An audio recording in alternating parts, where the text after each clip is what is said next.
Language has been around for ages, from simply using noises to the advanced form of words, but sometimes also gestures, which too evolved to a weird language you need to see it to hear what it says. Or you could also use the long-lasting, spreadable written version. We have those using alphabets, or maybe you rather like to use symbols for certain things. Or perhaps, just maybe rather than using your eyes to read, you would like to use your hands and simply feel the words. But I really have to ask, isn't that way too much effort? When I want to buy an apple, the act of asking to buy it alone already burns through so much calories that I might as well never even bought it in the first place. But we can change that, and with we, I mean me, as I will create the laziest language possible. The first step is to kick out all those overcomplicated letters. I mean, do we really need 26 of them? Especially that one. That can stay with all the other vowels. Vowels are nothing more than pushing out air in different frequencies, I think. But what they definitely are is effortlessly sayable. So our first 5 letters will be A, E, I, O, U. And while we added, let's use vowel combinations as well, as I and AI do sound quite distinct. So first all E combinations. I, A, Oi, Ui. And after that, U, Au, O. Ew and ew really aren't sounding different enough to count. And for the O combinations, well, I can't think of how to say them without just saying 2 letters, so they also don't count. And the same is true for R, so only one left is E. For some reason E has become synonymous with umlauten, so is I pronounced but Germanic languages already have us covered here. While it would be funny to use Ö for Ö, in the end it is the laziest language. And German has the simplest solution to get us all umlaute, so we are just going to use the 2-dot method. That means we are already now at A, E, I, O, U, I, A, Oi, Ui, Au, O, Ä, Ö, Ü. But we have one more in this one. Oh. I tried doing the same sound transformation for the other vowels, but had no success, so that's the only one being added here. This now may be an already impressive amount of letters, but it's nothing but vowels. Let's change that. Or do we? The next letter will be this monster. If I were to ask you how this letter is pronounced, there would be at least 3 answers, which are 3 completely different letters. In English, well, you already have heard of one of them. And actually it's quite normal for English to just cut corners with this letter, but the English R clearly isn't it. You basically use your entire body for just saying this one letter. A thing you might have heard is that in Asian languages they can't distinguish between L and R, but that's just because the people saying this can't distinguish between L, R and L. It's a different sound right in between, but we don't have to give it much thought, as it is just as overcomplicated as the English R. So, what is the last one? This letter can actually also be a vowel, and a place where that is the case isn't all so far away. Im Jahr 50 vom Herrgott haben die Römer schon ganz Gallier aufgemischt. Das ganze Gallier? Na, ihr Klakaff hört net auf, sich mit den Babbesäcken zu bummern. Und das Leben ist nicht einfach vor der römische Soldaten, die wohl als die Besatzung in den Lagern Barbadorum, Bimborium, Labedrum und Klambemblum hocke. Und der ne kleine Bit zum Rechen. Im Deutschen können wir das R so richtig schön rollen, dass komplett im Rachen gesprochen wird.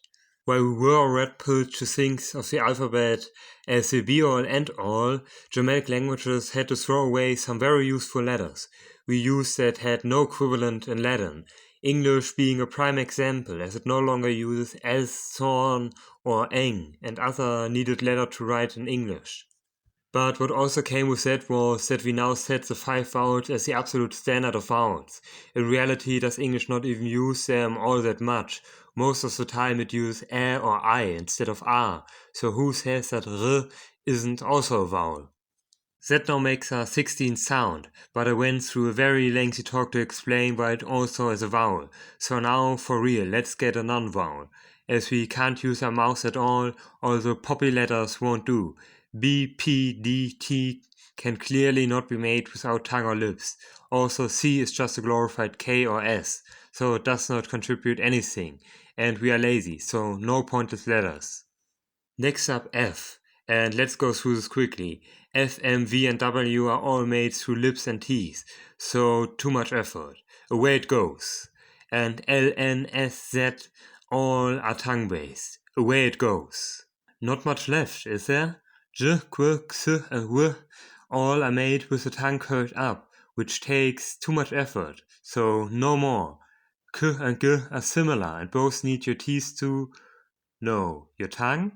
Not really, but you need to use your lips, not in a way where I would realize it. I guess I can say nothing about G and K, but welcome in the exclusive club of easy to say sounds. And H, you just make it sound on accident. It's even easier to say than R is, just that you can't hold it as well. That now makes 16 vowels and 3 consonants, which is 19 sounds we could work with, but we can do better. This language is supposed to be lazy, and only vowels would make it hard to discern certain words. So let's talk about the other letters of the English alphabet. Yes, the other letters outside of the 26 you sing in the alphabet song. I already mentioned S, thorn, and eng. But wait! There's more! How about It's English's most used letter. And we also have win, but that's just W, which we can't use anyways. Ash and Essel are just and and Joch is either just J or the definitely not easy to say Rch. But that's still 4 more letters to talk about. S and Thorn are both just tongue-based, so they are completely rubbish. Eng, however, is a way to get an like sound. It comes completely from the throat, while schwa is for the most of it just a notation of just don't really say this letter, but it still could be useful, and it does fall in our requirements. Now for some other letters out there. Ny obviously won't do. We also have all types of pronunciation guide letters, but they are effort, as now you have to actively look out how you say your vowels, and how someone else just said the vowels in the word, so none of that. How about letter combinations? That's just Q with extra steps. These two, however, are on the cutting table. Sh, while being fun and all, especially when you can torture someone who doesn't speak a language with them to say complicated words including sh, is part of the curly tongue letters. Sh, however, is a bit more complicated. You can make a sh similar to a sh, but you can also make it like this. Sh. Cool whip. Something you can't do with sh, because it is based on S, and sh and ch aren't really the exact same sound. We just would use the same letters to represent them. And while speaking of letters, instead of using 2 letters for this, we can just use yoch, even if it may be more of a ch. How do we now differentiate yoch from 3? That's the neat thing. You don't. You're not gonna randomly write 3 in the middle of a word. And because this is about the laziest language, you better believe I will not look up all possible sounds and just do this out of my head, like the lazy bastard I'm trying to become. The last question before we can move on will be alphabet or not. Kanji do condense text a lot, which means it's less effort to write or read. Well, while you only have to look at 1, max 2 kanjis for a word, unlike an alphabet where we need multiple letters to represent words, be real. What do you think is easier, remembering 22 letters or thousands of symbols? So I can now officially call this our alphabet, instead of just calling it the sounds of this language. And of course they are only big letters, as small letters add little to no value while being extra work to be learned. But having only an alphabet doesn't really make for a great language, so grammar. Motherfucker, do you speak it? There could be 2 ways of showing that something is happening during a certain time. You could say there are no tenses for verbs, and we always say things like yesterday and tomorrow, but that would be more effort to write than just adding tenses. Now then, while you can have 5 tenses, the only ones that are really being used are past, present and future, so that will be the only ones we need. Obviously, there will be 0 regular conjugations, so every word will have its stem and we add to it. Ing for present. We could cut present grammar, but That's a surprise tool that can help us later. and we use the suffix of oing for past and ang for future, all handily ending in ing. Why? I just think they're neat. Make your own video about the laziest language if you don't like that. While I was considering how important this is, if we add passive, we can sometimes cut the subject of a sentence, so it's overall less effort to have it, and we like less effort in our language. Instead of doing a complicated system of changing the declination of tenses to now represent passive plus tense, we are going to use prefixes. So whenever you see ach at the start of a verb, it indicates passive, which automatically turns the subject to an object. So you would think, just like in English, there's no need to conjugate nouns. But you're wrong. It is far more easy to discern a sentence if nouns clearly show how they are related to the other part of the sentence. The question is just how many, as we could go all the way, or only use some, but then which. Subject is just the stem of the word ended with an ik. With genitive, you get the ability to state belongings without having to use extra words. So a noun having arg at the end states it is someone's possession. Next in line would be dative, but that one isn't as needed. You can actually just do that with word order. That is actually how we do it in English. Tim trusts Tom. That is now minus the he, she, it, s, exactly how you say it in English. Next up is an object marker. This actually is one of those extra rules that should make it overall less exhausting to understand. So, the object of the sentence will now have an ike at the end of it. So if you hear a noun with ike, it is the object of the sentence. And now all nouns end in a k. And just as a side note, obviously no word will end with any of these endings in their base form, or it would be too difficult to discern a conjugated word from a base form. It has been proven that languages who gender and ratio you have it easier for people to understand the sentence.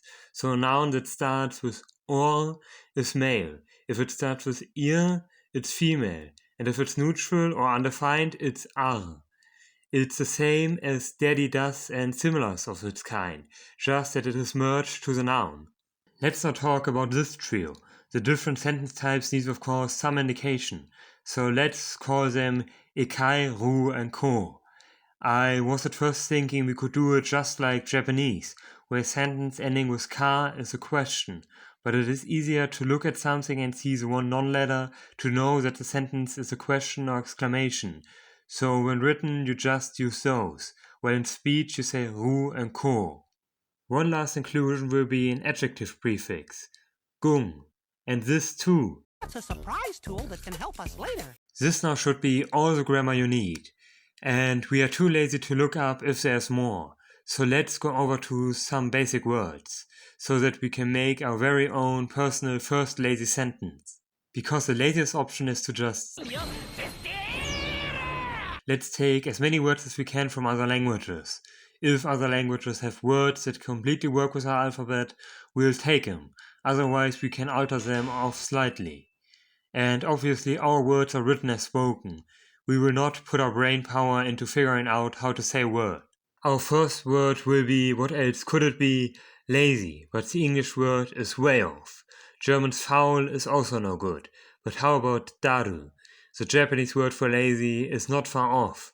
And if we say raru instead of daru, what really is the difference? So, the stem for lazy is raru, but let's use our grammar tools a little bit. Gung raru now is an adjective, so it is being lazy. The raru uk now is laziness. And finally, raru ing is lazing around. This is why we added the present and subject endings. Now we can use one stem to be noun, verb and adjective with minimal effort. Our next word will be language, for reasons that will become apparent later. English once more is no help to us here. So Sprache almost is it. So let's just remove the sp and Rache it is. This is now where you can use the ending skills to their highest potential. In English, you speak a language, but we will now RARU RA봬E. But I guess in German we already sprechen Sprache, so it's not some brand new invention. And a speech is also just RARU. But let's get some more useful words now. I, you, he, she, it, we, you, they are quite useful. So let's start with I, as that will be the same, just that we now write it properly as I. He, she, it will be equally easy, as for them we just use the gender prefixes. Orai is he, irai is she, and arai is it. For singular you, let's get a tiny bit creative and use the passive prefix and make it achai. But for the plural we need to now invent something new, and that something new will be the word many, which will be ngangi. If we then have aingangi, that's we, where achai would be now the logical conclusion for plural you, but that's just too much effort, and I am lazy, so I am going to veto that one. The plural you will be ho, and they as acho. We now finally have enough words to do our first sentence, so let's try it. Ai RARU RAŊE. It rolled right off the tongue. Well, I guess we have to change that saying now, as there was no tongue needed for this, and the mouth was just frozen in time open. But I guess the last thing I forgot to do now is the sentence structure. You already know that the dative is after the verb, and the verb will always be directly after the one doing it. Any adjectives are directly in front of the noun they are related to. Nothing new here. And that's actually also it, because the lessons of the day is I am too lazy to look it up. Let's now also say that time is always the first thing in the sentence, while location is the second one, or first if there is no time given. Let's now add some new words, and then build a sentence with all of this in it. For time, we either have the date that we just say, and the verb's ending shows if it was in the past or future, but if it's something like in 3 days, we use the time measurement of 3 days. 3 is grei, built from the German drei. Day is he, from the Japanese he. And in will be the same word as plus. Think of it as now and here is 0 and we add to it. This way we could probably use this in some more creative ways than just temporal and spatial in, and it will be ing, as that works perfectly. Ago shares this minus and will be ago. May look drastically different, but that's what happens if you do consistent writing. It's still pronounced like ago. And to now say in 3 days we say ing rai hi. Day now being in a peculiar case where it's unconjugated, making clear it's not something like the subject of the sentence. For places, we need to make up all kinds of special words, so let's go over to that. Before is gehor, inside is ingen, behind is hinker, left is higari, right is rihig, up is uk, and down is ungher. For any combination, just add the word. So in the back on the left is hinker higari. The last word we will need is meet, which will be neek. So how about we meet in 3 days on the left side in front of the drash. This is it. You can stop now. I have solved all of language. No longer do you need to waste your efforts. Just so you can tell your friend you have a ham sandwich for breakfast. No aek hakieng achai ongri rachen gong RARU RAŊE ko. Araek rangen gong keche rache aik. Angach inga. Ko koko en ko. Ochaen gong rai kuk ngoko aik ko. Ang rachen hiang aik ko.